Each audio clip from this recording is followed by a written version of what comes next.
계속해 반복해 나쁘게 사랑해 또 해 이렇게 너를 위험해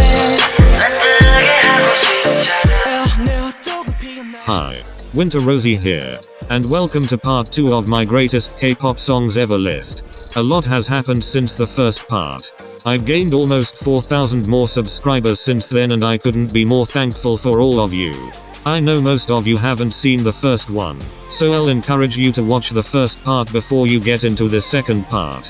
This is a whole series after all, and it would be better if you get to experience the most of it. And if you're a returning audience, I welcome you back to the second part of the greatest K-pop songs ever made. So please, sit down, relax, grab a drink or two, and enjoy the video.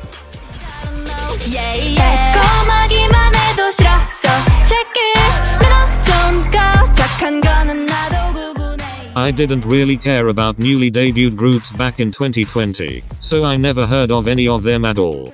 I listened to ASAP on the day of release and immediately didn't like it, which made me even more distant with them. But because of ASAP's fast rising popularity, I was bound to check them out regardless.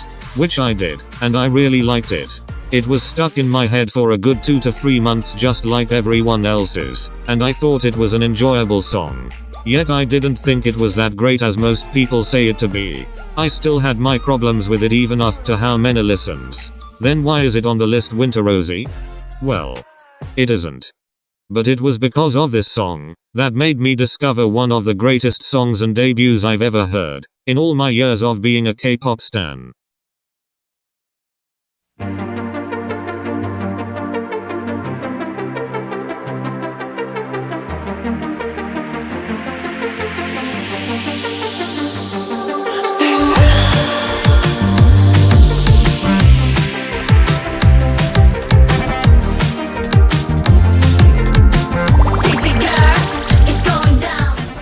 There was a time I indirectly hated STAYC. I used to mistaken them with another newly debuted girl group, to whom I heavily disliked their songs. So being me, I didn't even bother checking at all. But like I said, ASAP was everywhere and I just couldn't escape them even if I tried. And thank God I didn't. If I were to describe the perfect song to anyone, I'd just show them this. You take one of the best producers in K-pop, add that with the perfect set of talented members, and this is what you get. You can't twist my words any other way, because it is a fact that this song is an amazing one. How do you make a perfect K-pop song? It's catchy, it's memorable, it's different, it's perfect. It's So Bad by STAYC. And the fact that even after this impressive debut they still managed to hold up with their new releases. This is how you do it. This is how you make a whole industry pay attention. This is how you make an impression. It wasn't much, yet they did it so well that it makes other group debuts look like they were trying too hard. STAYC is one dangerous group that we should look out for. These girls might just become the face of the K-pop industry in a few years. BEP did something right here, just like how they've always been making banger songs for the past years. K-pop producers don't get enough credit from fans. They create songs that have moved the industry forward. And when talking about K-pop producers, you can never leave out these two. Here comes song.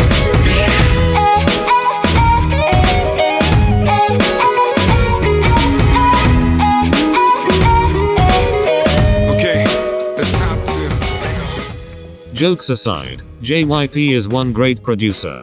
He's made some of the most notable songs in K-pop and you can't disagree with that. Brave Sound has also made some of your favorite K-pop songs ever. Now you take a rising star like Sunmi for a collaboration, and you get this iconic song. Your K-pop bias has probably danced to this song in their bedroom, or in their company basement at least once. Even after many years, this song still holds up as a significant release in K-pop. Just like So Bad and most songs on the list, there was nothing crazy and outstanding about it, which makes it so fucking good. This proves that you don't really need ear-piercing synths and low-ass bass to forcefully get listeners to like a song. Sometimes simple drums, a bass guitar, with a few ad-libs, and beautiful vocals, can get you somewhere. I know this is about the music, but even the choreography is iconic. That AAA has been implanted on my head ever since the first time I've heard it and I'm not complaining. See how easy it is? A good producer plus a good group equals a good song, and nothing beats that formula. But there will be instances that the producer is a part of the group. And what does that imply? Well, that means the group performing is actually involved in the song production. Which means that they've fully embodied the song entirely. Therefore, being able to perform it to their fullest.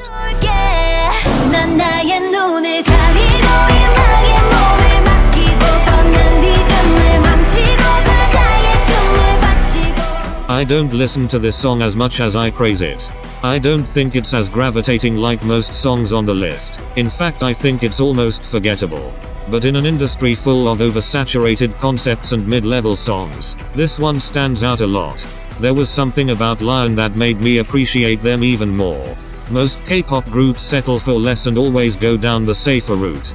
But I-DLE didn't. I will say that they were probably holding back their full potential until they released this song. All of the groups who participated in Queendom and Kingdom had the opportunity to display their talents. And I-DLE was no exception. I-DLE made an empowering song without the expense of overdoing it, and still made a hit. There is still a lot of iconic and noteworthy parts in the song.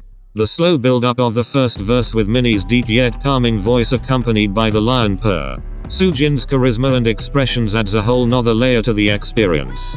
And how could I forget Minnie's iconic high note?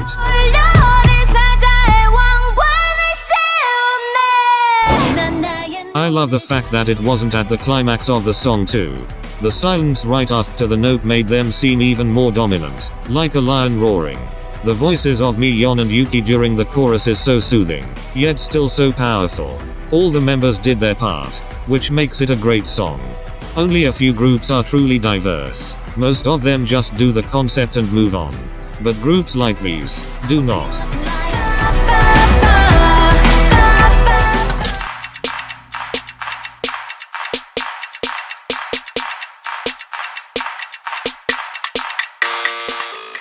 SM Entertainment are known for their crazy good production, arguably the best in the industry.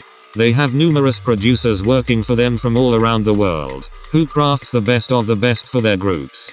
SM's style has definitely changed throughout the years, and it's most noticeable with the direction FX went. They were their first true experimental group and it shows with this song. You have to admit that this song wasn't appreciated by most people. It was different from the others, especially back then, and that's what makes it so great. I'd do anything to go back to the moment I first heard this song. Electro music isn't my cup of tea, but this one is an absolute gem. Production-wise, do I even have to prove anything? I'd say this song wouldn't have sounded as good if it weren't for the performance FX gave. The vocals were perfect in this song. At moments where they had to sound aggressive, they delivered. The ad-libs are perfectly placed all around the song, which elevates it even more. This also holds the best bridge in all of K-pop. Yes, the best bridge of all time. SM always had the best bridges, but this definitely was the standard for all of it. The way it just ascends you to the clouds, then immediately drops back to the chorus is one heck of a ride.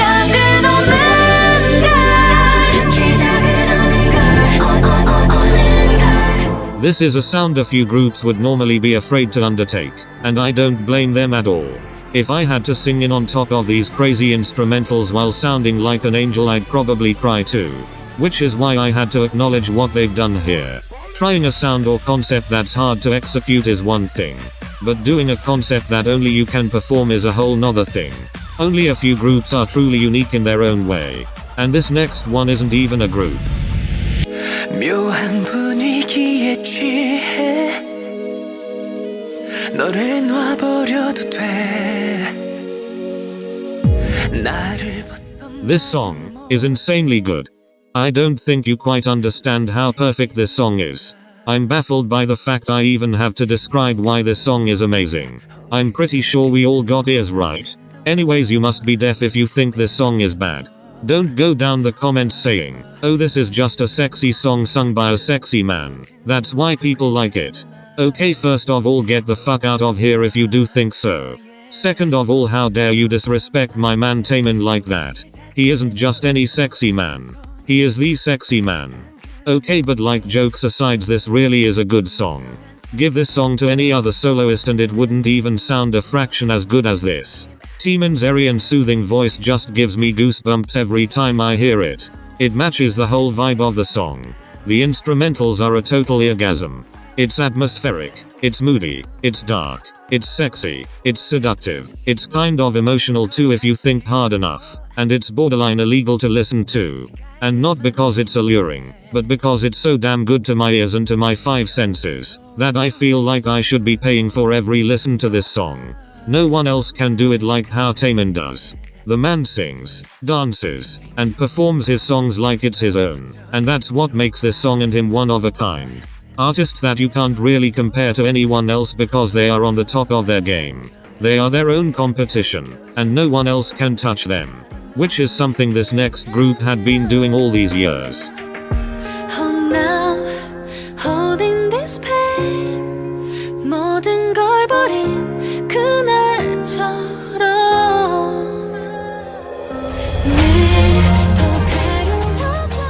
I completely understand why most K-pop stans don't like Dreamcatcher.